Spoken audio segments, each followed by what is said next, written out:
weight, degree of adherence to conventional beauty standards, they all impact us and everyone else.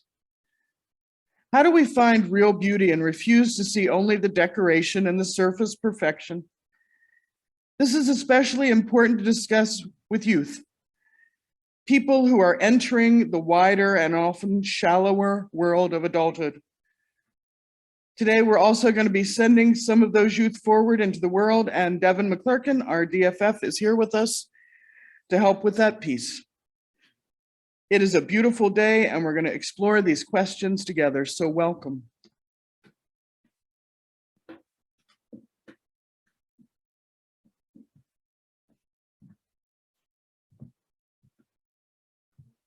Welcome to the First Unitarian Church of Des Moines. My name is Patty Notch, and my pronouns are she, her, and hers. Thank you for joining us. We welcome all people engaged in a reasonable search for truth and meaning, no matter where you are in your life journey or religious exploration. We welcome the searchers and the seekers, the confused and the confident. Whether you are here for a day or for a lifetime, we are glad that you have chosen to be here today. Our gathering song this morning is number 22, Dear Weaver of Our Lives Design.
We are recognizing the graduating high school seniors that have grown and learned from you all in our church.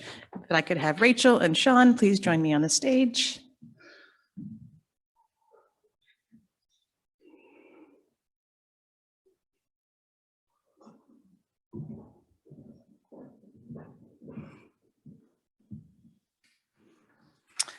Rachel Brock is the daughter of Karen Miller and Bill Brock. Rachel will be graduating from Hoover High School in Des Moines and will be attending Iowa State University next year, majoring in environmental science. Rachel has attended First Unitarian since she was young, has done 7th grade OWL, coming of age, and was very active in the high school group YRUU. Sean Houchins McCollin is graduating from Hoover High School as well, and will also be attending Iowa State University as a computer science major.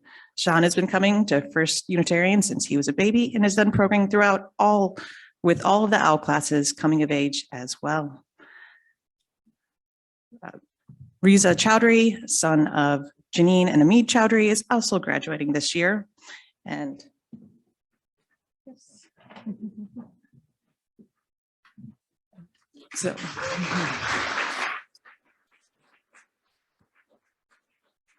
If you could please join me in the Congressional Blessing as we transition these youth to young adults. We speak as the voice of congregations.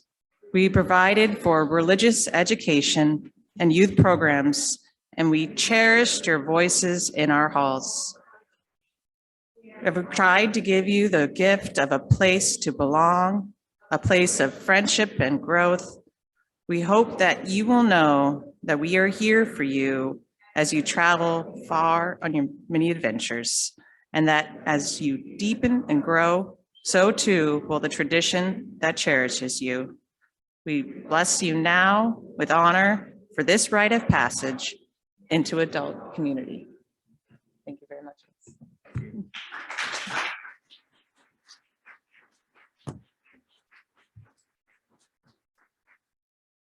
All of these youth have had their values and lives impacted by the programming offered at First Unitarian, and that wouldn't be possible if it weren't for the volunteers that provided their time and dedication to the program. I would like to especially thank those that have volunteered this year. Those include Kim Guns, Ben Spat, and Chelsea Hayes, who provided our very important 7th and 8th grade OWL program. Ann Stamper and Meg Notch and Ken McCann, who worked so hard to put together K1 and 5-6 OWL. Nancy Bratt and Doug and Will Etsy, who entertained and taught and led the children in music theater skills through sing and play class. And Terry Meek and Patty Kale Finnegan, who taught the importance of our church and all of its components in our new curriculum that Reverend Amy developed called At Home in Our Church. And Terry again for doing the Toolbox of Faith program with me and the pre-K through 6th graders. Also Sally Buckholt, Mark Metz, and Catherine Sutton for leading a new batch of 8/9th graders for our coming of age program.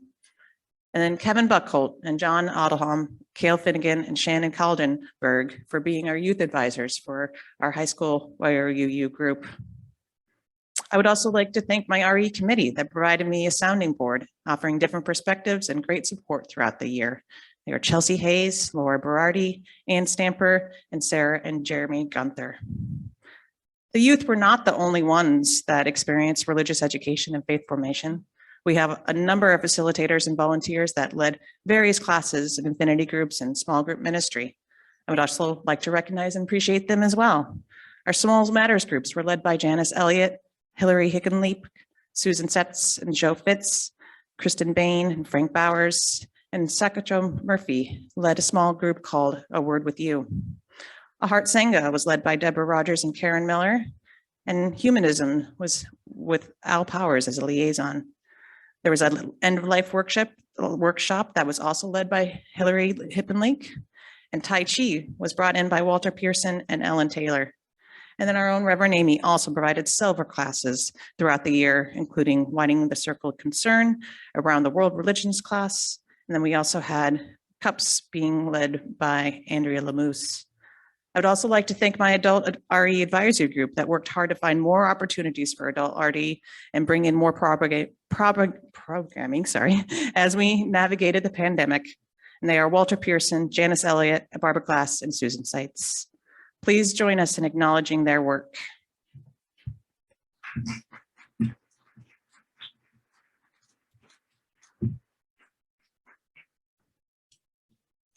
When there was a need, you came forward. You shared experience and expertise. You shared a passion for our faith.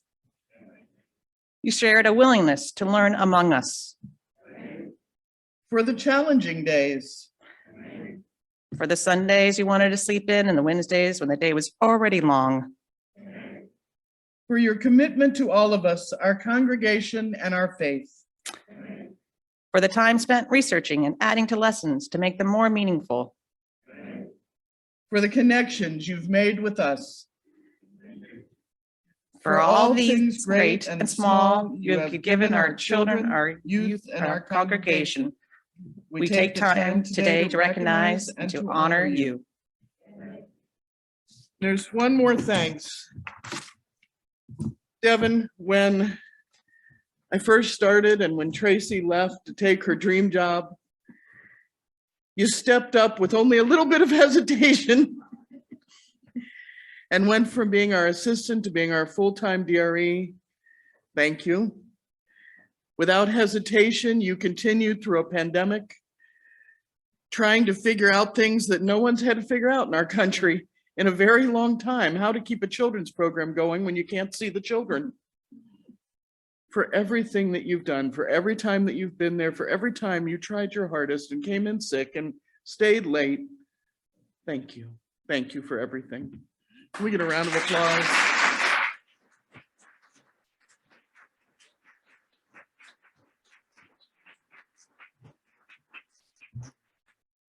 And I think, Devin, you have cards for people when everything is over. For everyone who was thanked, please see Devin. She does have thank you cards for everyone.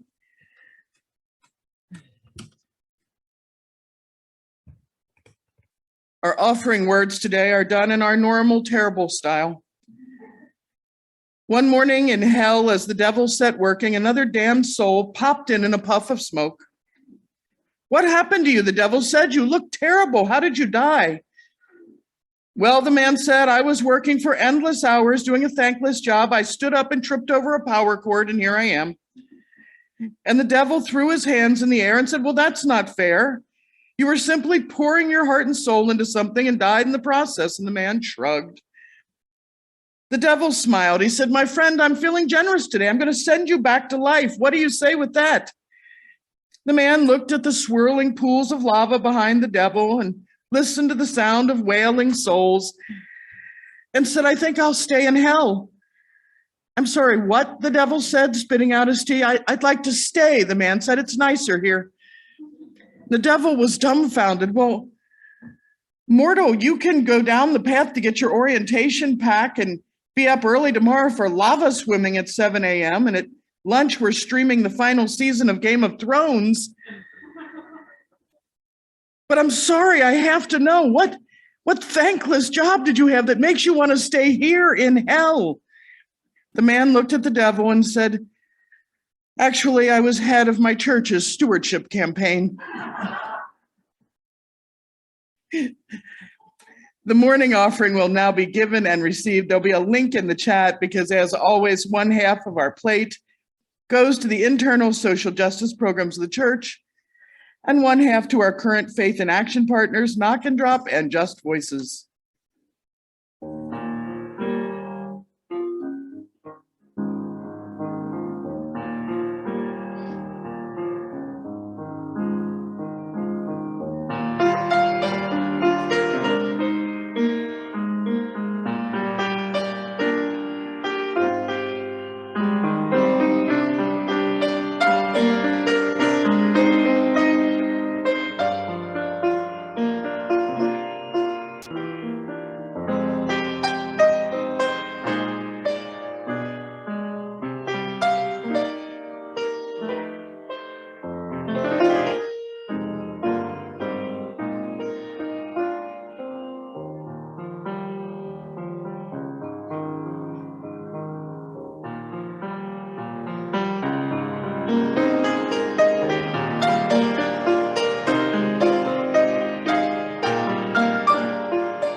For our meditation this morning, we're going to have a special musical moment and then a moment of silence.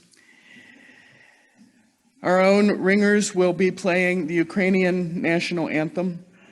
We hold in our hearts the people of Ukraine, the people of Boston and the victims of the Boston shooting, and all those around the world who hurt.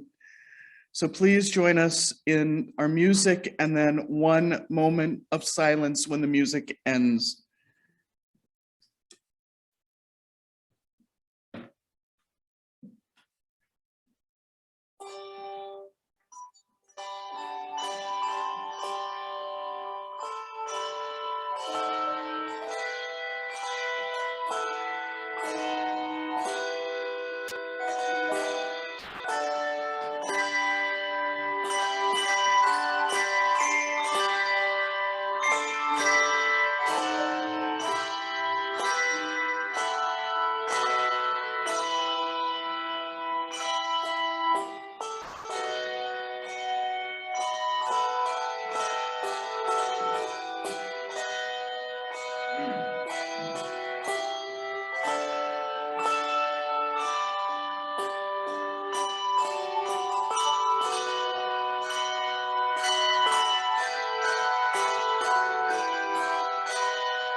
Being a church is about being a community.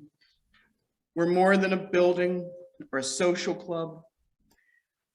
We're here for one another in the good times and the bad times and the downright horrible times. We're a community of human hands and human hearts, and we're here to see each other when the going is good and when the going is bad. May we hold in our thoughts and prayers this week all those suffering and in pain, all those torn by war or terrorized by urban terrorism. Please share now the names of anyone you know who could use some special care and attention this week. You may type their names into the chat or call them out loud, and may the love of this community hold them all.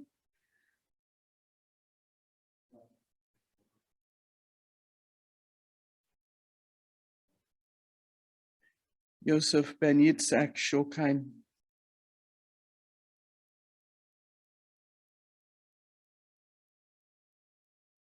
May the light of our community shine on all of the broken places of the world.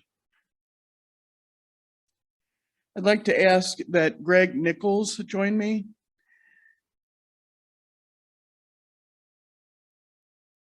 Greg has a few words he would like to share this morning.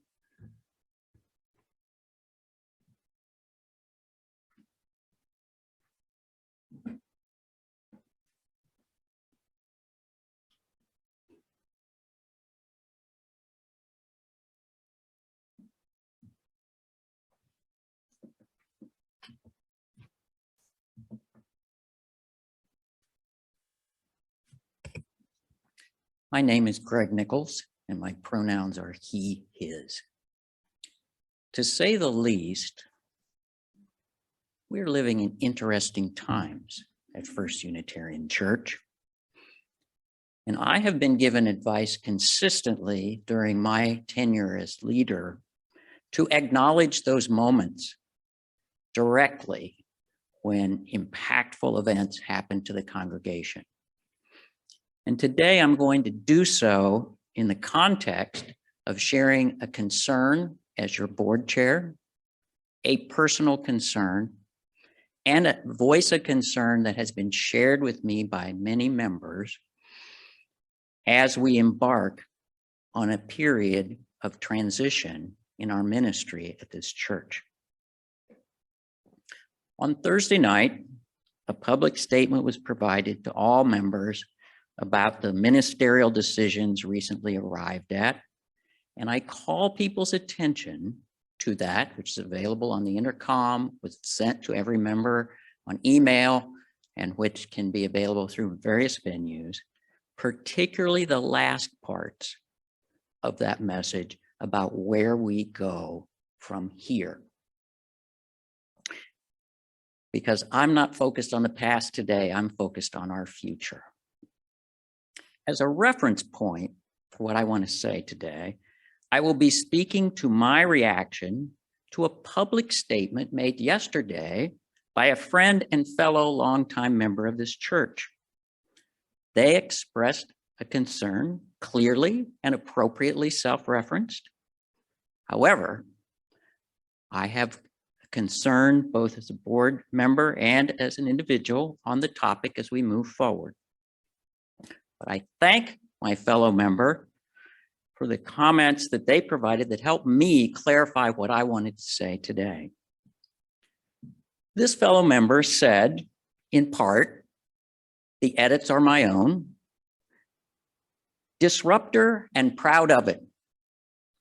I thought that was what Unitarian Universalism was all about. Again, totally appropriate personal opinion.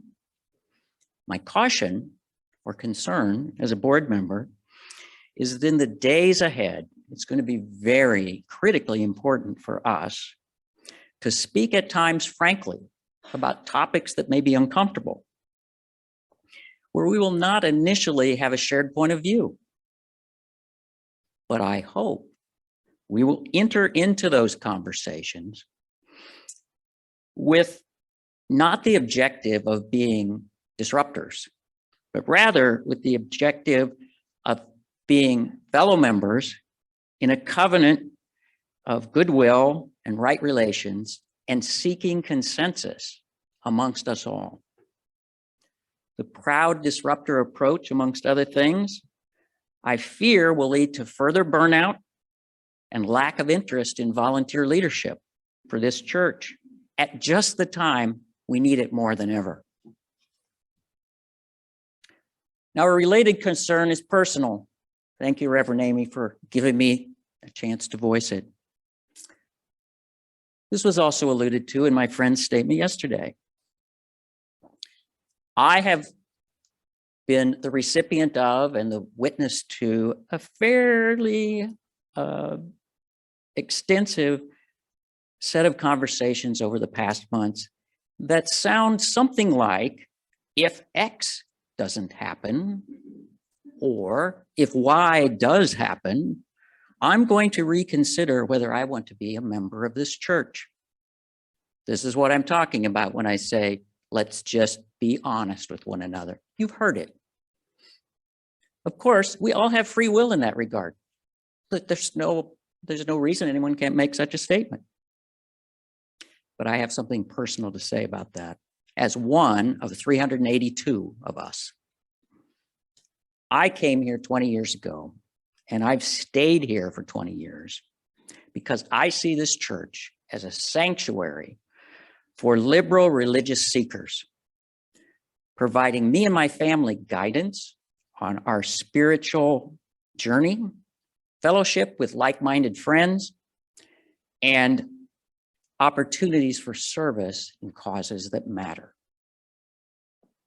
Equally important, I have seen this church as a place where the contentious and combative elements of society outside those windows are toned down through right relations, tolerance for others, and a sense that we were seeking similar objectives.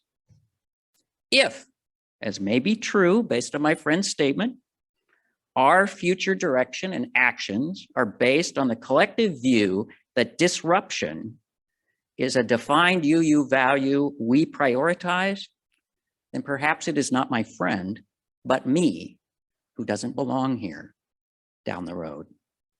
I hope not.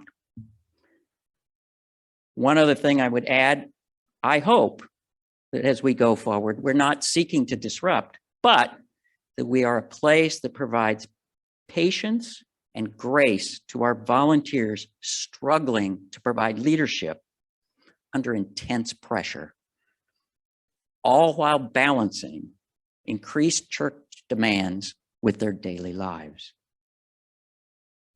Finally, today, I want to say about that, I'm going to repeat, we need to engage in some difficult conversations about our direction going forward. We can do so honestly and directly, but I hope we'll do it in the right tone to end with consensus, friendship, and a shared sense of values in the end. Finally today, perhaps more straightforward, I want to speak to a concern that has been shared with me by many members. Let me be crystal clear about how to obtain factual information from your board and leadership, and how to provide input to discussions about where we go from here forward. The simplest, the best, the ultimate way to do that is to speak to us directly. There are a number of us in this room today. There are a number of us who will be available at the event later today. We will be here every Sunday till the last dog dies. We will have forums scheduled starting in the month of June with people, maybe before, I don't know what next week's calendar looks like yet. Face-to-face is always the best way to effectuate two-way communication. Each Friday at noon, Friday at high noon, the Intercom newsletter is published and sent to all members via email and available on demand in print, as well as updating in our website. I was disappointed yesterday to hear that we have had speculation on social media about the ministerial transition decision, which was fully explained in an all-church email Thursday night and in the Intercom on Friday. Please read these communications.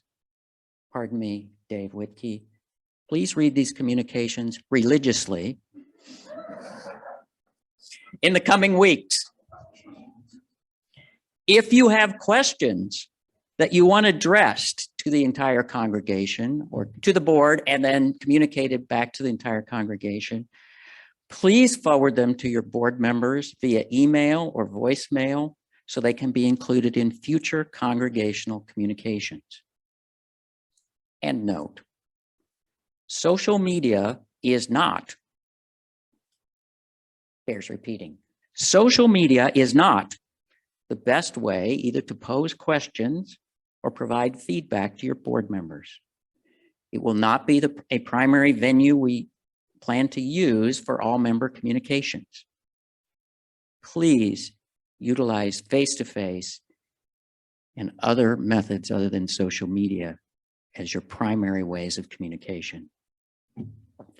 Thank you for letting me speak frankly, share my personal concerns and those of the board. I am resolved that we can face the challenges we have, and I don't promise it to be easy. Thank you.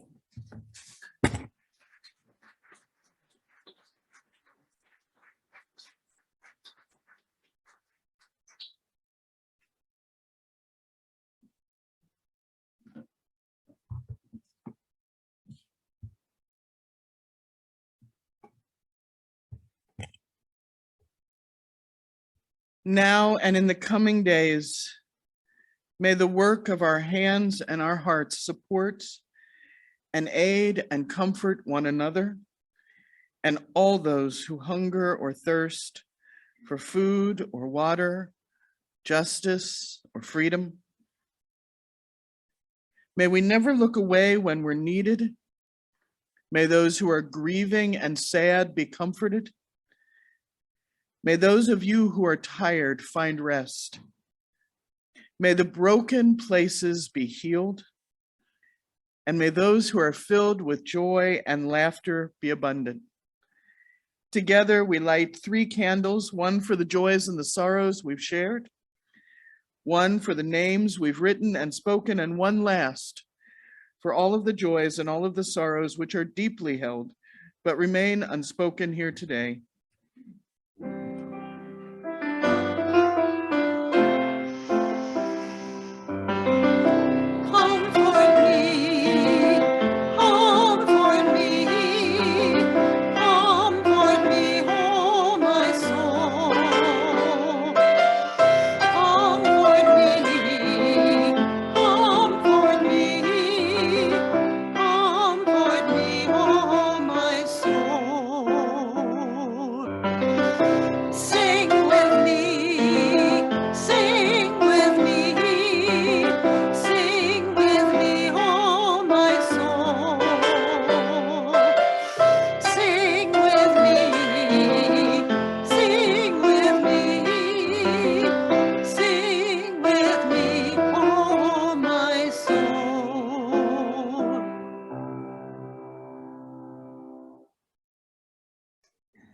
Our first reading this morning is entitled Map of the Journey in Progress by Reverend Victoria Safford. Here is where I found my voice and chose to be brave. Here's a place where I forgave someone against my better judgment, and I survived that, and unexpectedly, amazingly, I became wiser. Here's where I was once forgiven, was ready for once in my life to receive forgiveness and to be transformed. And I survived that also. I lived to tell the tale. This is the place where I said no more loudly than I thought I ever could. And everybody stared, but I said no loudly anyway, because I knew it must be said. And those staring settled down into harmless, ineffective grumbling, and over me, they had no power anymore. Here's a time, and here's another, when I laid down my fear and walked on into it, right up to my neck in that roiling water. Here's where cruelty taught me something, and here's where I was first astonished by gratuitous compassion and knew it for the miracle that it was, the requirement that it is. It was a trembling time. And here, much later, is where I returned the blessing clumsily. It wasn't hard, but I was unaccustomed. It cycled round, and as best I could, I sent it back on out, passed the gift along. This circular motion around and around has no apparent end. Here's a place, a murky puddle, where I have stumbled more than once and fallen. I don't know yet what is to learn there. On this site, I was outraged, and the rage sustains me still. It clarifies my seeing. And here's where something caught me. A warm breeze in late winter, birdsong in late summer. Here's where I was told that something was wrong with my eyes, that I see the world strangely. And here's where I said, yes, I know, I walk in beauty. Here is where I began to look with my own eyes and listen with my ears and sing my own song, shaky as it is. Here is where, if by surgeon's knife, my heart was opened up. And here, and here, and here, and here. These are the landmarks of conversion.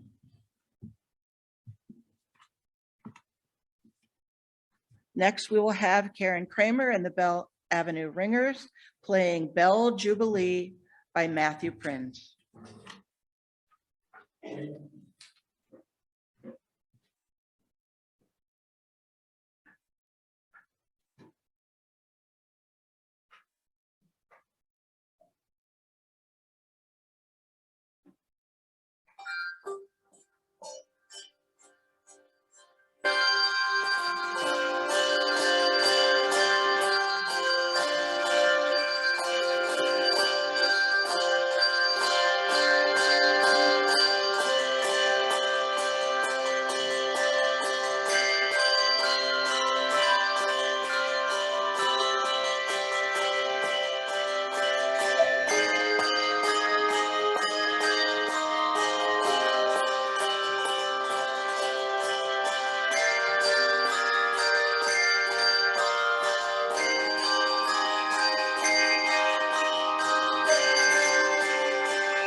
Our second reading this morning, Meditation on Opposites by Capitan.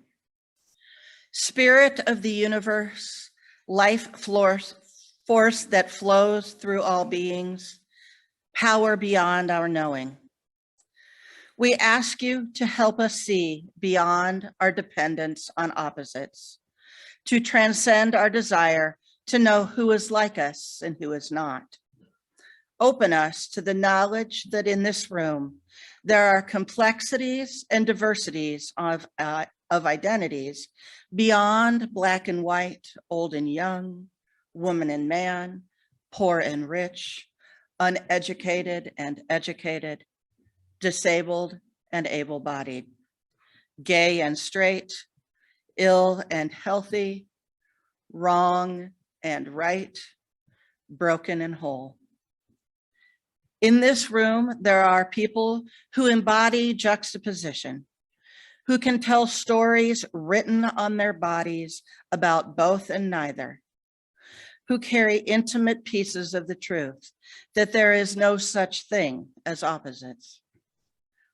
Spirit of many names and of no name at all, help us release from our belief that all things must be either or, this belief that walls us off from one another, ensnaring us in a battle of same versus different. Help us to open our minds, to deeply listen, and to truly know one another, finally glimpsing the kaleidoscopic beauty of the divine. And in the interest of time this morning, we are going to skip our centering song and go straight to Reverend Amy's sermon.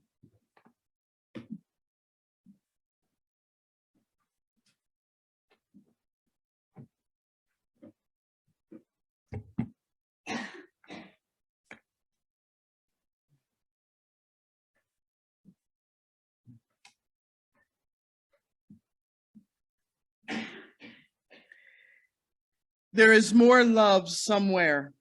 Those are the words of one of our hymns. There is more peace, more hope. And I'm going to keep on till I find it because it's out there for me to find. Activist and model Ebony Davis writes, "A celebration of true beauty is a celebration of life. It's a celebration of freedom and the right to be who you are without fear of being judged. It's a celebration of authenticity and uniqueness. There are 7.3 billion people walking around this earth today. Sorry, 7.5. That's 7.5 billion set of eyes, 7.5 billion noses and mouths and hair textures and skin tones, stories, 7.5 billion imperfect people wanting nothing more than acceptance and the freedom to be who they are and to express themselves. We are all on the same journey. 7.5 billion people who deserve to live in love and peace and hope, to be accepted for who they are, who deserve to have their lives and their natural beauty seen and appreciated. John Constable writes, "The ability to see beauty is the beginning of moral sensibility. What we believe is beautiful, we will not wantonly destroy." A couple weeks ago, Patty read one of my sermons. It talked about appreciating beauty as a spiritual practice, about seeing beauty in faces and places and being open to seeing it. And the moral was direct. See beauty even when it's unconventional. Appreciate beauty and let it show you moments of wholeness. According to Constable, appreciating beauty and let it keep you from killing one another. But what impacts our ideas about what's beautiful and what shapes our perception? How important is it that we ourselves are seen as beautiful? And if finding people beautiful is what keeps us from harming them, how do we feel about those we find alien or different or downright ugly? And these questions come back again and again and again to the difference between deep, true beauty and societally created beauty standard. Our society bombards us with messages every day to convince us that appearance is important, maybe more important than anything else. And they tell us it's not just important to see beauty, it's important to believe you are conventionally beautiful. I did a Google search while I was writing this on the words body positive, and I got 41 million hits. And a bunch of those are about how beauty can look a lot of different ways. Now, as a country, we are currently in love with loving ourselves.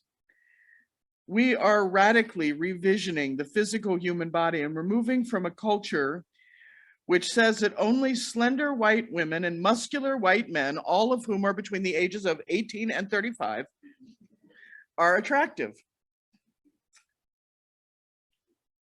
Ella Dasrat of USA Today said, with all the attention, it seems now should be a golden moment. But many body positive activists worry that despite recent ubiquity, the core message, acceptance of all bodies, is getting lost. They think the movement is being co-opted by big brands and diluted by reductive mantras like, oh, just love yourself. I'm sure everyone in this room has heard, oh, just love yourself at some point. I don't know about you, but I find that's about as useful as a screen door on a submarine. Body positivity encourages much more than curvy, white, straight, feminine bodies that may occasionally have cellulite or stretch marks. Meghan Trainor is a vocalist that some of you may know, her song All About the Bass. It's a hymn to finding girls with, well, wider assets attractive. It's a modern day recreation of some older songs like Queen's Fat Bottom Girls or Sir Mix-a-Lot's I Like Big Butts. Nicki Minaj celebrates her own larger form in her music. Trainor and Minaj are working to expand the definition of conventional beauty to include larger women and women of color. So is the amazing Lizzo. In her article, Taking Beauty Out of Body Positivity, writer Lindsay King Miller says even cosmetic companies are getting in on the act.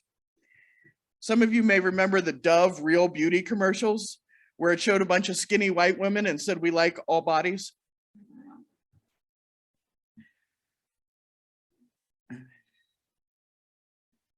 The ad's heartwarming, but it's hardly a dramatic reversal of the conventional. And the viral advertisement reminded women that being found beautiful by other people was more important than what they thought of themselves. At the end of it, one of the women said, I should be more grateful of my natural beauty. It impacts everything.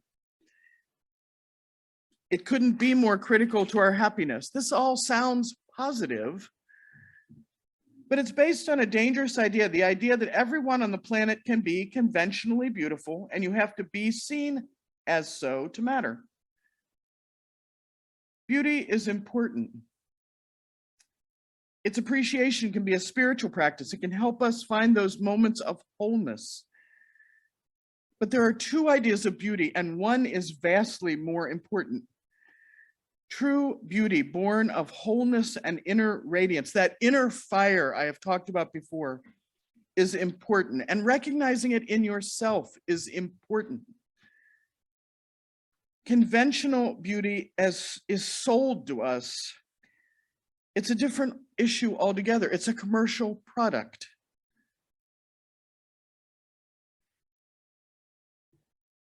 I want to ask, and I do not want answers out loud, but I want you to think about it. How many times in your life, usually when you got dolled up real nicely or dressed up real handsomely for something, that someone said to you that you were beautiful or you were attractive or you were handsome, and your first reaction was to immediately go, well, no, I'm not.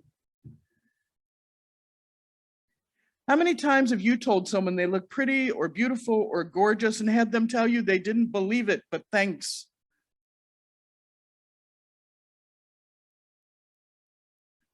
We struggle in a culture that tells us we should try to be conventionally attractive, but we're an egomaniac if we agree that we got there.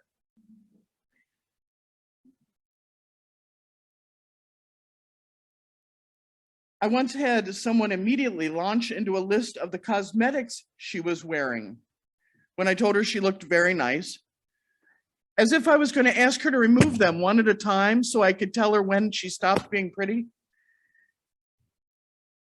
You know, it's like, oh yeah, that was the one, the blush. Without it, you look like a baboon's backside. Sorry about that.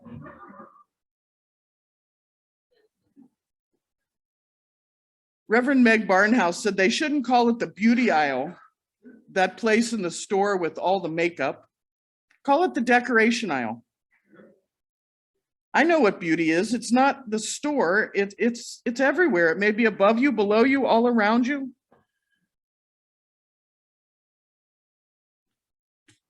And again, I don't want you to answer, but has anyone ever said to you, I know I'm not pretty.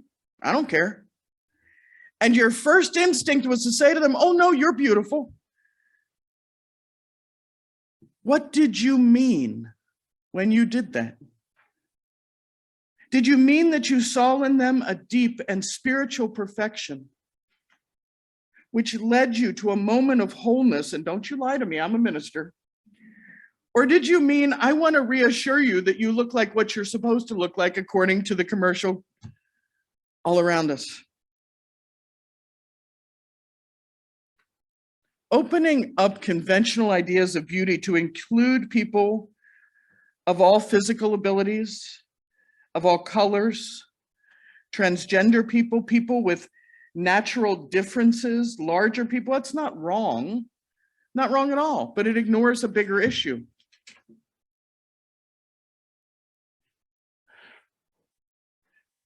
Why don't we fight against the idea that beauty is anything but a personal interpretation of what makes us feel momentarily whole when we see it or hear it or smell it?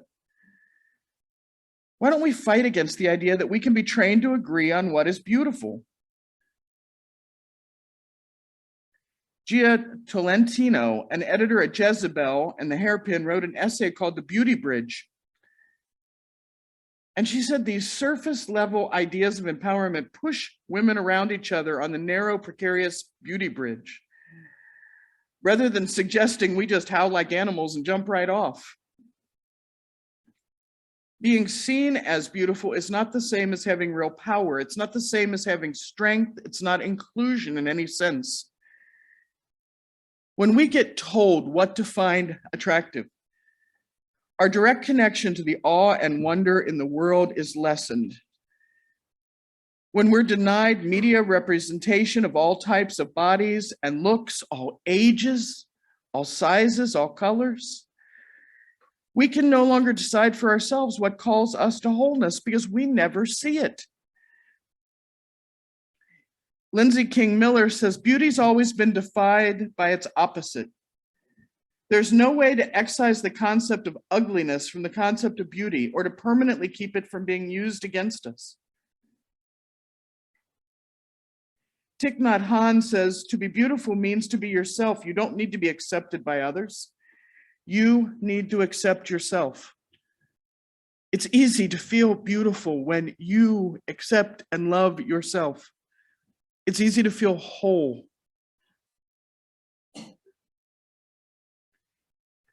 Arthur Graham said, each of us is an artist whose task it is to shape life into some semblance of the pattern we dream about. The molding is not of self alone, but of shared tomorrows and times we will never see. So let us be about our task. The materials, ourselves, are very precious and perishable. Life is finite. You've heard the phrase, life is too short. Life is finite.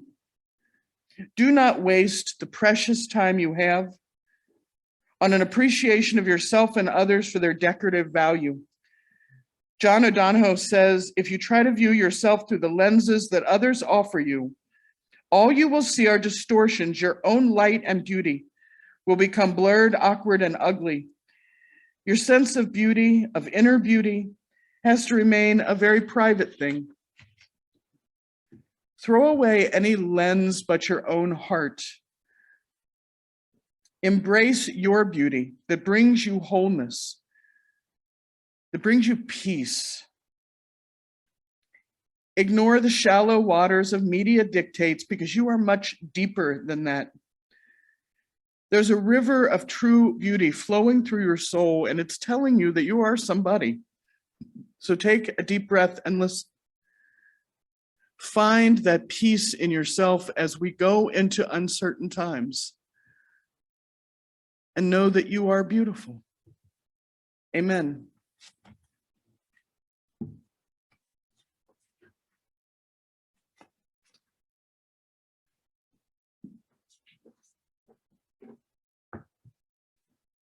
If you try to view yourself through lenses that others offer you, all you will see is distortions.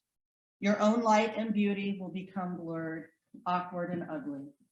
Your sense of inner beauty has to remain a very private thing.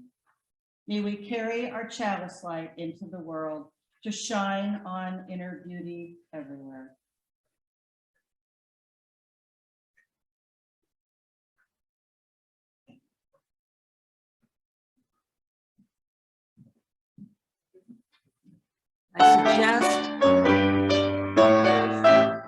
I suggest everybody use the book because just words are not going to do it for you. There's a lot of repeats and things to go, so keep alert. Okay.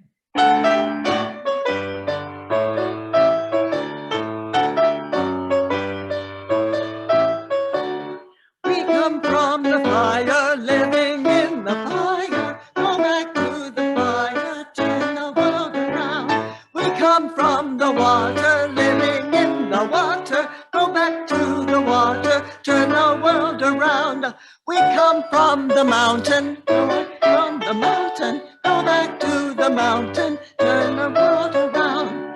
Whoa, so is life. Ah, so is life. Whoa, so is life. Ah, so is life. Do you know who you are? Do I know who you are? See we one another clearly. Do you know who we are? Do you know who I am? Do you know who we are? Clearly, do you know who we are? Do you know who we are? Do you know another clearly? Do you know who we are? Oh, so is life a body one. So is life. Oh, so is life a body one. So is life. Waters make the river, river wash the mountain, fire make the sunlight, turn the world around. Heart is of the river, body is of the mountain, spirit is the sunlight, turn the world around. We are of the spirit, truly of the spirit, only can the spirit turn the world around. Oh, so is life a body one. So is life. Oh, so is life a body one. So is life. Oh, so is life a body one. Hey, so is life. Oh, so is life a body one. Oh, so is life. Woo! See true beauty as it shines from the heart and the soul. See it in the places that make you whole and complete and in the mirror every day. Walk in beauty, walk in love. Peace, ashe, and may it be so.